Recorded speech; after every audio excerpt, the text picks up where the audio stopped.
প্রিয় দর্শক, বাংলা ব্যান্টার চ্যানেলে আপনাদেরকে স্বাগতম। প্রেসিডেন্ট শাহাবুদ্দিন চুপ্পু কালের কণ্ঠের সাথে সাক্ষাৎকারে বোমা ফাটিয়ে দিয়েছেন। প্রধান উপদেষ্টা অধ্যাপক ইউনূস সংবিধানের নিয়ম অনুসরণ করেননি, অন্তর্বর্তীকালীন সরকারের কাছ থেকে বারবার অপমানিত হয়েছেন বলে অভিযোগ করেছেন রাষ্ট্রপতি মোহাম্মদ শাহাবুদ্দিন। এমনকি রাষ্ট্রীয় সিদ্ধান্ত গ্রহণের ক্ষেত্রেও তাকে সম্পূর্ণ অন্ধকারে রাখা হয়েছে বলে জানান তিনি। গত শুক্রবার 20 ফেব্রুয়ারি রাতে বঙ্গভবনে রাষ্ট্রপতির কার্যালয়ে কালের কণ্ঠকে দেওয়া একান্ত সাক্ষাৎকারে তিনি এই কথাগুলো বলেন। রাষ্ট্রপতি বলেন, অন্তর্বর্তীকালীন সরকারের প্রধান উপদেষ্টা ডক্টর মোহাম্মদ ইউনূস সংবিধান একাধিক বিধান লঙ্ঘন করেছেন। ১.৫ বছরের শাসনামলে তিনি অন্তর্বর্তীকালীন সরকারের কাছ থেকে বহুবার অপমানের শিকার হয়েছেন।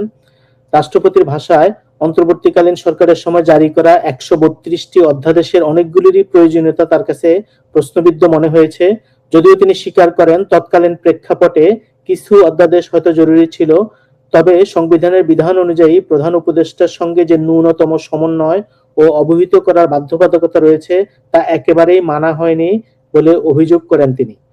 রাষ্ট্রপতির দাবি, সংবিধান অনুযায়ী প্রধান উপদেষ্টা বিদেশ সফর শেষে রাষ্ট্রপতির সঙ্গে সাক্ষাৎ করে সফরের ফলাফল, আলোচনার বিষয়বস্তু ও সম্ভাব্য চুক্তির বিষয়ে লিখিতভাবে অবহিত করার কথা।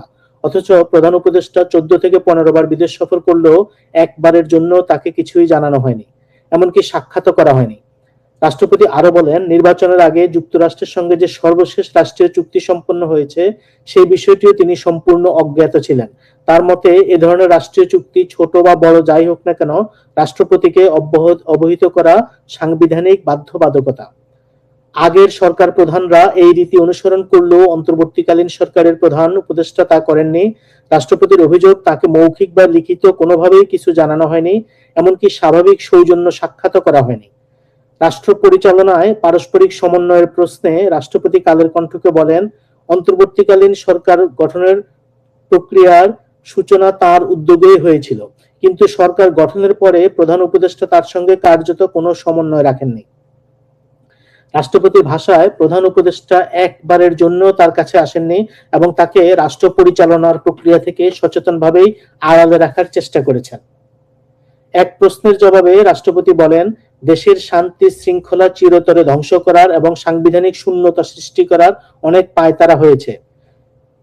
তিনি আরো বলেন, তখন যতগুলি অধ্যাদেশ জারি করা হয়েছে সেগুলি হয়তো তৎকালীন সময়ের জন্য হয়েছে, তারপরেও আমার দৃষ্টিতে মনে হয়েছে অনেক অধ্যাদেশ করার কোনো কারণ ছিল না। প্রধান উপদেষ্টা তো সংবিধানের কোনো বিধানই মেনে চলেননি।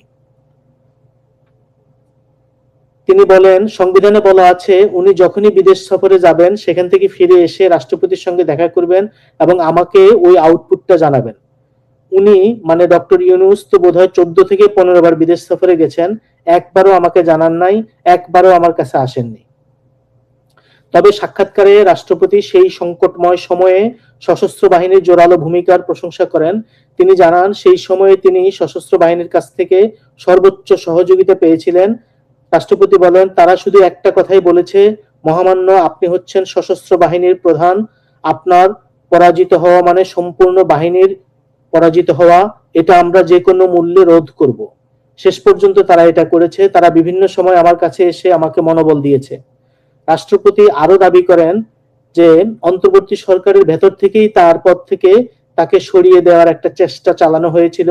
সেই পরিস্থিতিতেও 3 বাহিনীর প্রধানগণ তার পাশে দাঁড়িয়েছিলেন এবং অন্তর্বর্তী সরকারের প্রধানকে সরাসরি জানিয়ে দিয়েছিলেন যে তারা কোনো ধরনের অসাংবিধানিক কার্যক্রম হতে দেবেন না। বঙ্গভবনের সামনে যখন মব সৃষ্টি করা হয় তখন সশস্ত্র বাহিনী ওই অবস্থান নিয়েছিল বলে তিনি জানান। দুঃসময়ে রাজনৈতিক দলগুলির ভূমিকা প্রসঙ্গে রাষ্ট্রপতি শাহাবুদ্দিন বলেন, আমি নির্দ্বিধায় বলতে পারি ওই কঠিন সময়েও বিএনপির শীর্ষ নেতৃত্ব আমার পাশে ছিল। তারা তখনও সংবিধানের ধারাবাহিকতা অক্ষুণ্ণ রাখার বিষয়টি আমার কাছে স্পষ্ট ভাষায় ব্যক্ত করেছেন। বিএনপির চেয়ারম্যান তারেক রহমান সম্পর্কে নিজের ব্যক্তিগত ধারণার পরিবর্তনের কথা উল্লেখ করে রাষ্ট্রপতি বলেন, বিশেষ করে বিএনপির চেয়ারম্যান তারেক রহমানকে ঘিরে আমার মধ্যে অনেক কৌতূহল জমা ছিল, কিন্তু আমি পর্যায়ক্রমে বুঝতে পারলাম তিনি খুবই আন্তরিকতাপূর্ণ মানুষ।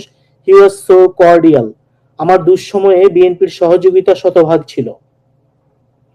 2024 সালের 22 অক্টোবরে বঙ্গভবন ঘেরাওয়ের স্মৃতিচারণ করে রাষ্ট্রপতি একে ভয়াবহ দুঃস্বপ্ন হিসেবে বর্ণনা করেন। তিনি বলেন, ওই রাতটা আমার জন্য ছিল বিভীষিকাময়। এই যে ফ্লাইওভার, এই ফ্লাইওভারের দিয়ে ওই পেছনে ওদিকে খালি ঠেলা গাড়ি, ভ্যান, কাভার্ড ভ্যান দিয়ে চারিদিকে ছিন্নমূল লোকজন আসে। গণভবনের মতো বঙ্গভবনও লুট করতে চেয়েছিল। আমরা তো ঘরেই ছিলাম, আমার তো আর কিছুই নেই, এখান থেকে তো আমি পালাবো না, তাই না? সেই অবস্থা যদি হতো তখন একটা কথা ছিল, 3 স্তরের নিরাপত্তা দিয়ে কভার করা হয়েছে। সেনাবাহিনী খুব দৃঢ়তার সঙ্গে আবার এপিসি দিয়ে ঠেলে পরিস্থিতি নিয়ন্ত্রণে নেয়। তিনি আরো জানান, ওই রাতে তৎকালীন উপদেষ্টা নাহিদ ইসলাম তাকে ফোন করে বলেন, এরকম একটা খবর পাওয়া গেছে, ওরা আমাদের লোক না। আমি এ বিষয়ে প্রধান উপদেষ্টার সঙ্গে কথা বলেছি, এগুলো আমরা ডিসপার্স করার চেষ্টা করছি। পদত্যাগের চাপের মুখেও নতি স্বীকার করেননি উল্লেখ করে রাষ্ট্রপতি বলেন, আমাকে কতভাবে উপড়ে ফেলার চেষ্টা করা হয়েছে, কোনো পরিস্থিতিতেই আমি ভেঙে পড়িনি। আমি বলেছি আমার রক্ত ঝরে যাবে বঙ্গভবনে, রক্ত ঝরে ঝরুক, আরেক ইতিহাসে আমি যোগ হব, কিন্তু আমি সাংবিধানিক ধারাবাহিকতা রক্ষা করব। আমি এই সিদ্ধান্তেই অবিচল ছিলাম, আল্লাহর ইচ্ছা আর আমার দৃঢ়তা। অন্তর্বর্তী সরকারের সময়ে রাষ্ট্রপতির পুরো প্রেস উইং প্রত্যাহার করা হয়েছিল উল্লেখ করে তিনি বলেন, press secretary, deputy press secretary এবং অ্যাসিস্ট্যান্ট প্রেস সেক্রেটারি 3 জনকেই নিয়ে গেল, পুরো উইংটাই প্রত্যাহার করে নিয়ে গেল। এমনকি 2 জন ফটোগ্রাফার ছিল যারা 30 বছর এখানে কাজ করছিল ফটোগ্রাফার হিসেবে, তাদেরকেও প্রত্যাহার করে নিয়ে গেল। প্রেস উইং একদম নীল করে দিল। আমরা এখান থেকে কোনো প্রেস রিলিজ দিতে পারি না। বাংলাদেশের ক্রিকেট টিম কোথাও জিতলে অভিনন্দন জানিয়ে যে একটা প্রেস রিলিজ দেব, সেটাও পারি না, একদম প্রতিবন্ধী করে দিল। আমি রাষ্ট্রপতি হয়ে নিজ ক্যাবিনেট সেক্রেটারিকে বারবার ফোন করেছি, প্রিন্সিপাল সেক্রেটারিকে ফোন করেছি, এস্টাবলিশমেন্ট সেক্রেটারিকে ফোন করেছি, কেউই পাত্তা দেয়নি। সাক্ষাৎকারের শেষে তিনি আক্ষেপ করে বলেন, মূলত ওই সরকার চায়নি কোথাও আমার নাম আসুক, আমাকে একদম অন্ধকারে ফেলে রাখার চেষ্টা করেছে। তারা চায়নি জনগণ আমাকে চিনুক, জানুক। এটি আমাকে খুবই কষ্ট দিয়েছে। শুধু বিদেশে নয়, দেশের কোনো অনুষ্ঠানেও আমাকে যেতে দেয়নি। তিনি আরো বলেন, এসব করা হয়েছে বাংলাদেশের জনগণের কাছে আমার এক্সপোজারটা বন্ধ করার জন্য। এই যে দেশের বিভিন্ন জাতীয় গুরুত্বপূর্ণ দিবসগুলিতে রাষ্ট্রীয় ক্রোড়পত্র প্রকাশিত হয়, সেখানে রাষ্ট্রপতির ছবি ও বাণী দেওয়া বন্ধ করে দেয় অন্তর্বর্তী সরকার। ক্রোড়পত্র ঠিকই প্রকাশিত হয়, তাতে আমার বাণী দেয় না। আপনারা খোঁজ নিয়ে দেখেন গত 1.5 বছরে আমার কোনো বাণী গেছে কিনা। একসময় তিনি বলেন, 1.5 বছরে বঙ্গভবনের অভিজ্ঞতা যে ভালো তা বলা যাবে না। আমার উপর দিয়ে যে ঝড় গেছে, এরকম ঝড় সহ্য করার ক্ষমতা অন্য কারো ছিল কিনা আমি জানি না। Thank you.